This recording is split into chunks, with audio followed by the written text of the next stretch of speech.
پہلی دفعہ یہ نظم زندہ نامہ میں اور دوسری دفعہ یہ نظم میرے دل میرے مسافر میں منظر عام پر آئی۔ ان دونوں نظموں کی کیفیات بڑی مختلف ہیں۔ یاد رہے عنوان کوئی عاشق کسی محبوبہ سے، اور جہاں یہ کیفیتیں مختلف ہیں وہاں محبتوں کی سمت وہ بھی مختلف ہے۔ دونوں میں محبوبہ کسی قدر محتاط فاصلے سے قرب کی ایک پختہ سمجھ کی منزل تک آتی ہے۔ پہلی نظم پیش خدمت ہے جس میں قرب کا حوالہ ہے، جو کئی منزلوں سے گزرا ہے اور ہر منزل پر اس کے ٹوٹ جانے کا اندیشہ ہے۔ کوئی عاشق کسی محبوبہ سے۔ یاد کی راہ گزر جس پہ اسی صورت سے مدتیں بیت گئی ہیں تمہیں چلتے چلتے، ختم ہو جائے جو دو چار قدم اور چلو، موڑ پڑتا ہے جہاں دشت فراموشی کا، جس سے آگے نہ کوئی میں ہوں نہ کوئی تم ہو، سانس تھامے ہیں نگاہیں کہ نہ جانے کس دم تم پلٹ آؤ، گزر جاؤ یا مڑ کر دیکھو، گرچہ واقف ہیں نگاہیں کہ یہ سب دھوکا ہے، گر کہیں تم سے ہم آغوش ہوئی پھر سے نظر، پھوٹ نکلے گی وہاں اور کوئی راہ گزر، پھر اسی طرح جہاں ہوگا مقابل پیہم، سایہ زلف کا اور جنبش بازو کا سفر۔ دوسری بات بھی جھوٹی ہے کہ دل جانتا ہے یہاں کوئی موڑ، کوئی دشت، کوئی گھات نہیں جس کے پردے میں میرا ماہ رواں ڈوب سکے، تم سے چلتی رہے یہ راہ یوں ہی اچھا ہے، تم نے مڑ کر بھی نہ دیکھا تو کوئی بات نہیں۔ اب دوسری نظم کی طرف آتے ہیں جس کی کیفیت بھی دوسری ہے، اور عشق میں ایک خاموش سپردگی آ گئی ہے، اور شاید یہی وہ انسانی جذبہ ہے جو ہجر و وصال سے الگ محبت کی اصل خو ہے۔ کوئی عاشق کسی محبوبہ سے۔ گلشن یاد میں گر آج دم باد صبا، پھر سے چاہے کہ گلفشاں ہو تو ہو جانے دو، عمر رفتہ کے کسی طاق پہ بسرا ہوا درد، پھر سے چاہے کہ فروزاں ہو تو ہو جانے دو، جیسے بیگانے سے اب ملتے ہو ویسے ہی سہی، آؤ دو چار گھڑی میرے مقابل بیٹھو، دو چار گھڑی میرے مقابل بیٹھو، گرچہ مل بیٹھیں گے ہم تم تو ملاقات کے بعد اپنا احساس زیاں اور زیادہ ہوگا، ہم سخن ہوں گے جو ہم دونوں، تو ہر بات کے بیچ ان کہی بات کا موہوم سا پردہ ہوگا، کوئی اقرار نہ میں یاد دلاؤں گا نہ تم، کوئی مضمون وفا کا نہ جفا کا ہوگا، اور گرد ایام کی تحریر کو دھونے کے لیے تم سے گویا ہوں دمے دید جو میری پلکیں، تم جو چاہو تو سنو اور جو نہ چاہو نہ سنو، اور جو حرف کریں مجھ سے گریزاں آنکھیں، تم جو چاہو تو کہو اور جو نہ چاہو نہ کہو، تم جو چاہو تو کہو اور جو نہ چاہو نہ کہو۔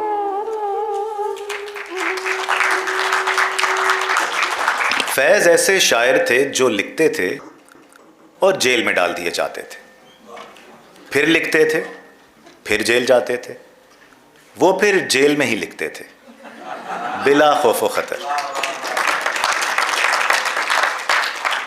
فیض کی شخصیت کا سب سے بڑا جوہر ان کی شرافت ہے، شرافت نفس، شرافت ذہن اور شرافت زبان، اور اس کی جا بجا عکاسی ان کے خطوط میں بھی ہوتی ہے۔ فیض اپنے مجموعہ خطوط کے پیش لفظ میں لکھتے ہیں کہ مجھے ان خطوط کی اشاعت کا ایک ہی جواز نظر آتا ہے، اور وہ یہ کہ چونکہ ہمارے ہاں بہت سے لوگوں کے لیے قید و بند کوئی غیر متوقع سانحہ یا حادثہ نہیں بلکہ معمولات زندگی میں شامل ہے، اس لیے بہت ممکن ہے کہ ہمارے شعبہ عمرانیات میں حبسیات بجائے خود ایک موضوع تحقیق ٹھہرے۔ اس صورت میں شاید یہ خطوط طویل اسیری کے نفسیاتی تجربے کا ایک آدھ پہلو اجاگر کر سکیں۔ ایلس کے نام خط، 14 جون 1951۔ امید ہے تمہیں میرا گزشتہ خط مل چکا ہوگا۔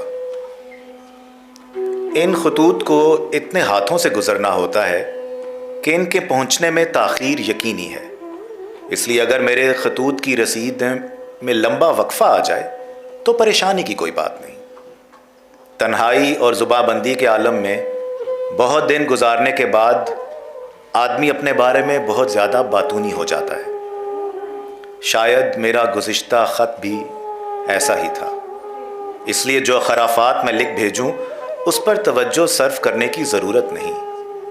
مقصود صرف اس خواہش کا اظہار ہے کہ بہت زمانے سے باتیں نہیں کی، اس لیے باتیں کرنے کو جی چاہ رہا ہے۔ یہ الگ بات ہے کہ ان خطوط کے ذریعے ہماری بات چیت پرائیویٹ نہیں پبلک ہوتی ہے۔ گرفتاری کے بعد میں نے ابھی 6ٹھی نظم ختم کی ہے۔ اس کے معنی یہ ہیں کہ گزشتہ 3 برس میں جتنا کچھ لکھا تھا ان 3 ماہ میں اس سے 2 گنا لکھ چکا ہوں، لیکن اب یہ شاعرانہ کیفیت ختم ہوتی دکھائی دیتی ہے۔ اس جگہ اتنا شور و غل، ہنسی مذاق اور خوش گپیاں رہتی ہیں کہ یکسوئی سے غور و فکر کرنا محال ہے۔ اس کے علاوہ اب ہم مقدمے کی تیاری میں مصروف ہیں اور فرصت کا وقت بہت کم ملتا ہے۔ بہر صورت اپنے گمشدہ جذبہ و احساس کا کچھ حصہ میں نے دوبارہ برآمد کر لیا ہے، اور یقین ہے کہ یہ قصہ پاک ہو چکے تو دوبارہ باقاعدگی سے لکھ سکوں گا۔ موسم گرما ہو چلا ہے لیکن زیادہ تکلیف دہ نہیں ہے۔ لاہور میں تو آگ برس رہی ہوگی، بچے اسے کیسا محسوس کرتے ہیں؟ ان کی خیریت کا حال لکھو اور یہ بھی بتاؤ کہ تمہاری آمدنی اور اخراجات کی کوئی صورت بنائی یا نہیں۔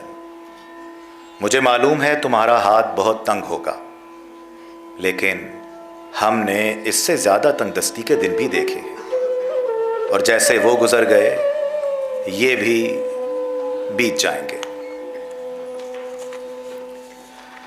سلام لکھتا ہے شاعر تمہارے حسن کے نام، بکھر گیا جو کبھی رنگ پیرہن سر بام، نکھر گئی ہے کبھی صبح دوپہر کبھی شام، کہیں جو قامت زیبا پہ سج گئی ہے قبا، چمن میں سرو و صنوبر سنور گئے ہیں تمام، بنی بساط غزل جب ڈبو لیے دل نے، تمہارے سایہ و رخسار و لب میں ساغر و جام۔ سلام لکھتا ہے شاعر تمہارے حسن کے نام، تمہارے ہاتھ پہ ہے تابش حنا جب تک، جہاں میں باقی ہے دلداری عروس سخن، تمہارا حسن جواں ہے تو مہرباں ہے فلک، تمہارا دم ہے تو دم ساز ہے ہوائے وطن، اگرچہ تنگ ہیں اوقات سخت ہیں آلام، تمہاری یاد سے شیریں ہیں تلخی ایام۔ سلام لکھتا ہے شاعر